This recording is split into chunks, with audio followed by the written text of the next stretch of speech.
Mi nombre es Daniel Rodríguez, soy estudiante de Medicina de la Universidad Cooperativa. Hablaré sobre la tonometría ocular. La tonometría ocular es muy importante porque nos permite determinar y estimar el valor de la presión intraocular, además de determinar si existe algún tipo de alteración. Esta se realiza a través de la córnea o de la esclerótica y existen diferentes técnicas para su realización, entre la más común y más utilizada la técnica de tonometría bimanual. Otras técnicas encontramos como la tonometría de aire o neumotonometría, la tonometría de Schotts, la tonometría de Perkins o la tonometría de Goldman. Cada una de ellas hablaremos a continuación.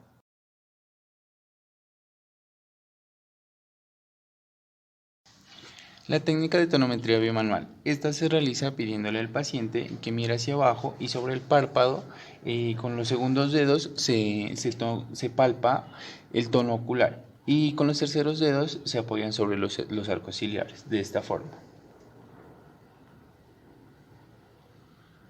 Igualmente del lado opuesto.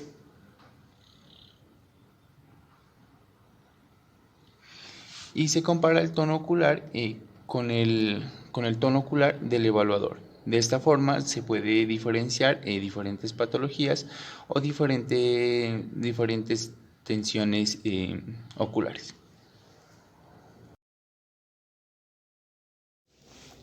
El tonómetro de aire o neumotonómetro.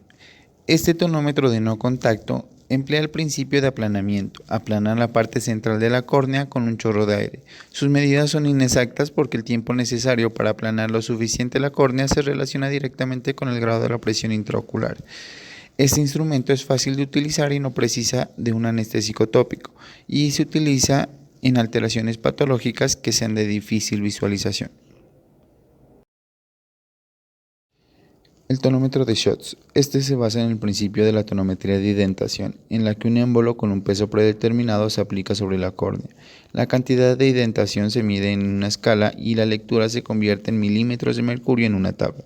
Es de fácil uso, no requiere lámpara de hendidura y actualmente se emplea poco.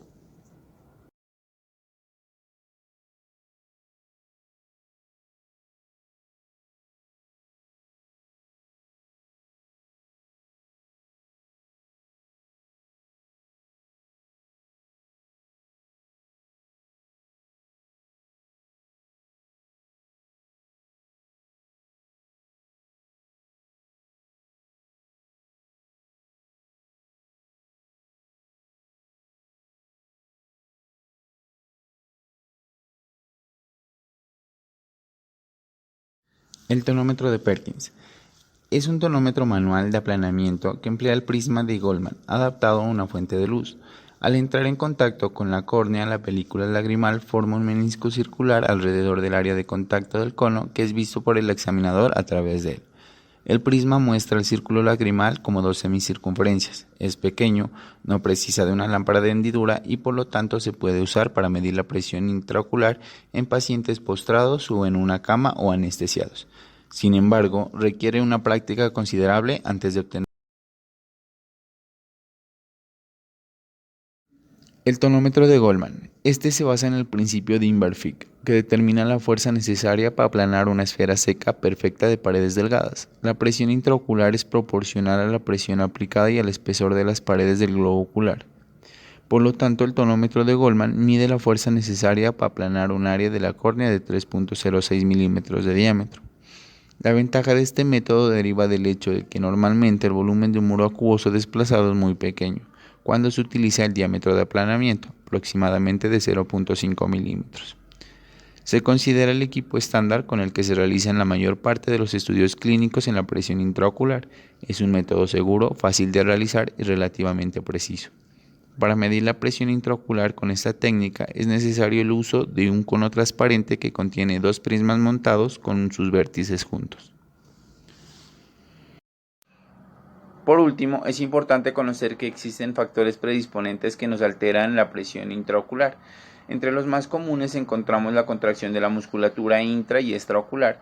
La contracción de la musculatura intraocular por lo general disminuye la presión intraocular alrededor de 1 milímetro de mercurio, mientras que la contracción de la musculatura extraocular aumenta la presión intraocular. Otros factores encontramos como nerviosismo. El nerviosismo por lo general aumenta la presión intraocular alrededor de 4 milímetros de mercurio. Encontramos también la posición de la cabeza. La posición de la cabeza puede hacer que varíe la presión intraocular alrededor de 1 o 2 milímetros de mercurio. Encontramos también el cambio de horario. El cambio de horario por lo general hace que varíe la presión intraocular de 2 a 6 milímetros de mercurio. Y encontramos otros factores predisponentes como lo es la raza, que en afrodescendientes por lo general la presión intraocular está más elevada. Y también encontramos que en la respiración, durante la expiración aumenta la presión intraocular y durante la inspiración disminuye la presión intraocular. Eso es todo, muchísimas gracias.